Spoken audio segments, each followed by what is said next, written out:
L1 party সব থেকে লো rate. সবার পেপার সবারই পেয়ে গেছে। এপিএম সাহেব নেই, এপিএম সাহেব নেই, এপিএম সাহেব পালিয়ে গেছে। এপিএম সাহেব পালিয়ে গেছে আর জিএম সাহেবকেও চলে গেল।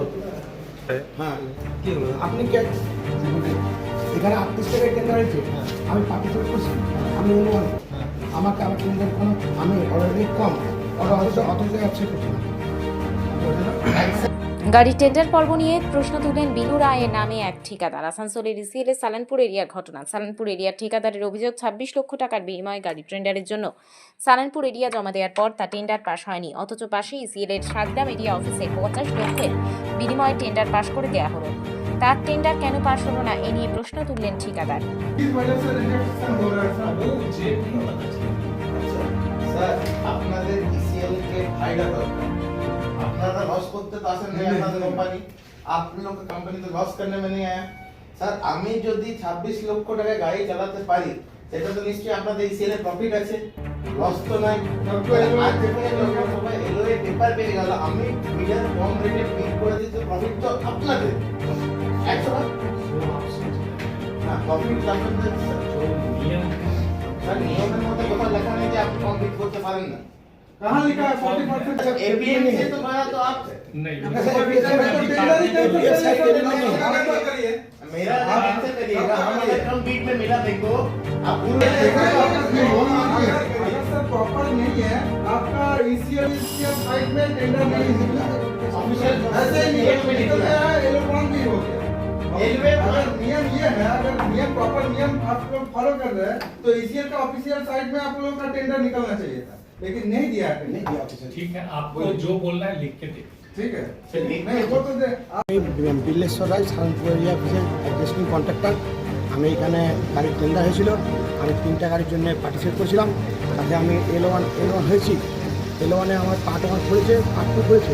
আমার পার্টিসিপেটের কপি আছে 26 লাখ সামথিং। তাতে আমাকে ম্যানেজমেন্ট বলছে তোমার 26 লাখ টাকা তোমাকে দেওয়া যাবে না। আমি এখানে অ্যানালাইসিস করে আমার এটাও আমি দিচ্ছি যে আমি গাড়িটা চালাতে পারবো, আমি নিজে ড্রাইভ করবো, আমার নিজস্ব গাড়ি, আমি ক্যাশ টাকাতে গাড়ি কিনবো বা আমার কোনো ফাইন্যান্সের পয়সা লাগবে না। অতএব আমি নিজের গাড়ি নিজে চালাতে পারবো এবং আমার ছেলে চালাবে, আমার ভাইকেও চালাবে।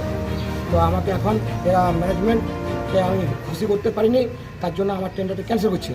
আর অথচ এনাদের এই নিয়ারেস্ট সাতগ্রাম এরিয়া নিয়ারেস্ট সামনেই, মানে এই কলিয়ার ইসিএলের সংলগ্ন সাতগ্রাম এরিয়ায় শ্যামল দত্ত বলে এক ভদ্রলোক আছে, উনি 25 লক্ষ সামথিং টাকাতে ওকে 4 বছরের জন্য ওয়ার্ক অর্ডার দিয়েছে। 30/4/2026 ওয়ার্ক অর্ডার ইস্যু হয়েছে। এখন আজকে বর্তমানে ডেট হচ্ছে 6/5 আর ওকে ওনাকে আমার শ্যামল দত্তকে রিসিভ দিয়েছে, ওয়ার্ক অর্ডার দিয়েছে 30/4/2026। তাহলে রিসেন্ট ওয়ার্ক অর্ডার। আর অথচ আমাদের কমিউনিটি উনি পাচ্ছে, আর অথচ আমাদের সালানপুর এরিয়া জিএম সাহেব আমাকে আমার টেন্ডারটা ক্যান্সেল করছে। জিএম সাহেব পিএম সাহেব জিএম সাহেব এবং এপিএম সাহেব। তো আপনাদের সঙ্গে আমি আপনাদের হেল্প চাই, যাতে আপনাদের সরকার লাভ করতে চাইছি, যাতে আপনাদের আমাদের মতো বেকার ছেলে যারা সবাই করে খেতে পায় তার ব্যবস্থা আপনারা করুন। এখন কি হয়েছে? এখন হয়েছে আমার 26 লক্ষ টাকায় আমার টেন্ডারটা ক্যান্সেল করছে। সবাই টেন্ডার দিয়েছে আর অথচ 30 লক্ষ টাকায় আমরা নিয়েছি, টেন্ডারটা দিয়েছিলাম 26 লক্ষ 16 L1 হয়েছে। তাতে আমরা L1 হতে হয়েছিলাম, কিন্তু L1 আমরা হয়েছি যেহেতু, তাও আমাদেরকে টেন্ডারটা দেওয়া হচ্ছে না, কারণ এটা সব ষড়যন্ত্র, সব মিলে আছে, সব টেন্ডার কমিটি যারা আছে, যারা 46 লাখ টাকা পেয়েছে, তারা যারা 46 লাখ টাকা পেয়েছে তারা সব মিলে আছে একসাথে। আর ওই জন্য আমরা এখন 26 লাখ টাকা যেহেতু আমরা পেয়েছি, সেই জন্য আমাদেরকে দেওয়া হচ্ছে না। কারণ এখন কি চান আপনারা?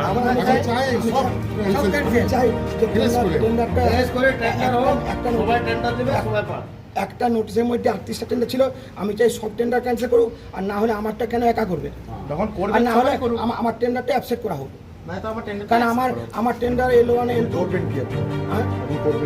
আমি চাই L1 L2 আমার অ্যাপসেট হয়েছে, আমার রেট কমের জন্য টেন্ডারটা ক্যান্সেল করছি।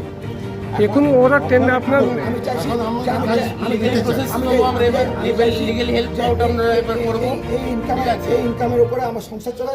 আমি চাইছি যে আমি এই টেন্ডার যখন পাই এবার নেক্সট অপশন আমাকে বলছে রিজেকশন করা হবে, যেহেতু আমি আমাদের কাছে একটাই দাবি সবার কাছে আপনাদের কাছেও, যে যখন আমাকে রিজেক্ট করা হচ্ছে তাহলে সবাইকে করা হোক। 38 টেন্ডার যখন একসাথে বেরিয়েছিল 38 জনকে করা হোক।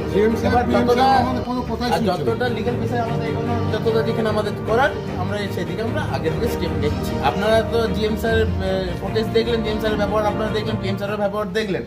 এবার আর কি বলা যায়, আমাদের ভ্যালুয়েশন কোথায় আছে আর ওদের ভ্যালুয়েশন কোথায় আছে? 40 লাখ টাকা 26 লাখ টাকা যাও বলতে চালাতে পারবো আমি, সেটাও তো ঠিক আছে।